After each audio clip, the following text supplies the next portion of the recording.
Hello YouTube, it's Ian here with Hobbies of Man once again, and today we're going to be doing another Death Dealer Frank Frazetta-Verse review. Today we're going to be looking at Death Dealer number 6, which is the short story The Sorcerer, and this one is written by Michael Moresi, who does Barbaric, which is interesting. They got a guy that writes a story very similar to Death Dealer to write a short story in the Death Dealer universe. I found that to be really enjoyable, and you can definitely feel that this is more of Moresi work than the other two sets of stories that we've gotten so far. I saw some people complain about the kind of dialogue choices in here, but I really don't think that they're that bad, so we'll talk about it later. The illustrator here is Diego Yapur, and of course the colors and lettering are the same as before, with Luis Antonio Delgado at the colors and letterer Jacob Bascal. So yeah, this one is a story similar to the previous one, but it actually focuses more on the sorceress, who, well, first of all, we get a quick little, like, what happened before kind of story, which turns out to be the sorceress thinking about what stuff was happening. And eventually she starts on a journey. She decides that she needs to go find other, help besides the sea witch. And so she does a auguring, or a, basically she scries her future. She decides to see what ways, how do I word this? Okay, she finds a way to use magic to help her divine what she has to do, right? So she divines that the next warrior that she has to find is this sorcerer. Turns out that she knows this sorcerer, and she actually doesn't really like him all that much. And it kind of sucks, right? So she travels to this dark coast, and she battles a cyclops, and she removes its eye after asking it, hey, can I borrow your eyeball for a bit? I'll give it back to you later. The cyclops says no, so she battles it, and she removes it by force.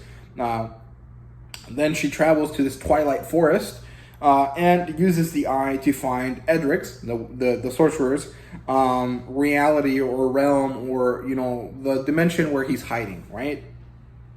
And so she enters this dimension, turns out to be this swampy forest, and she battles this giant snake. It's kind of similar to the basilisk in the Harry Potter movie, or, just a giant anaconda type thing. And she battles this snake, and she has a pretty interesting kind of situation there happening.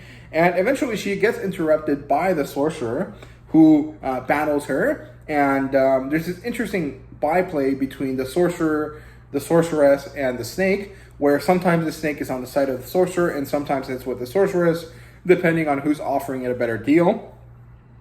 And eventually they get rid of the snake, and the snake doesn't really come into play anymore, and it's just the sorcerer versus the sorceress, right? So what happens is that she eventually manages to poison him, and she blackmails him with the antidote. She says, you have to go help her, or I won't save your life. And so eventually he, acquiesces to her request, and she sends him to hell, where he's gonna go find and help her. So it's really fun. It's a little bit more action heavy than the other story. The other story was more contemplative, but you can see here she's battling the snake.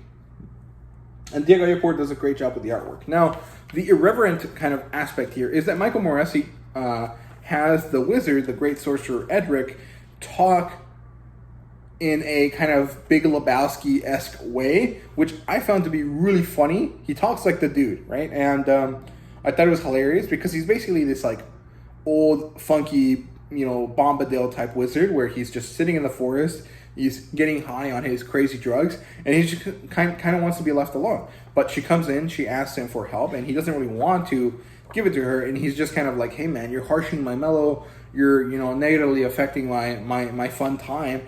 And some people didn't like it.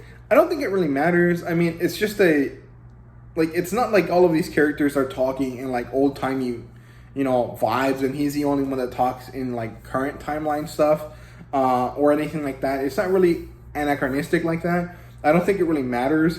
I think a lot of people were just angry because it doesn't really fit the tone of this epic badass wizard, but I think that's kind of the charm of it. I think it's fun. It's a little bit irreverent, and at the end of the day, these stories are about having fun, right? So I found the the dialect choices or the diction choices to be quite fun and enjoyable. I definitely understand why people don't like them, but I don't think that it really that matters that much.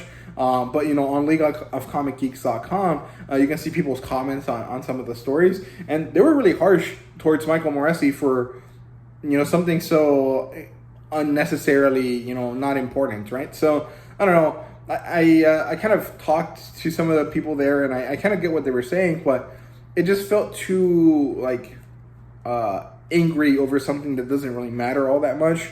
And it's not really like it's outside of Moresi's wheelhouse. This is pretty common for stuff he does. I mean, Barbaric is literally filled with characters like this, right? So I don't know. I think it was a fun, interesting kind of thing. I'm curious to see how Mitch Iverson is going to write the wizard character in his part of the story when it comes back next issue. So I'm curious to see how that goes. It'll be fun and interesting to see. And yeah, there really is not much else to say. So I hope you guys enjoyed the video. If you did, please leave a like, subscribe, and comment down below. Let me know your thought. And thank you guys very much for watching. See you guys later.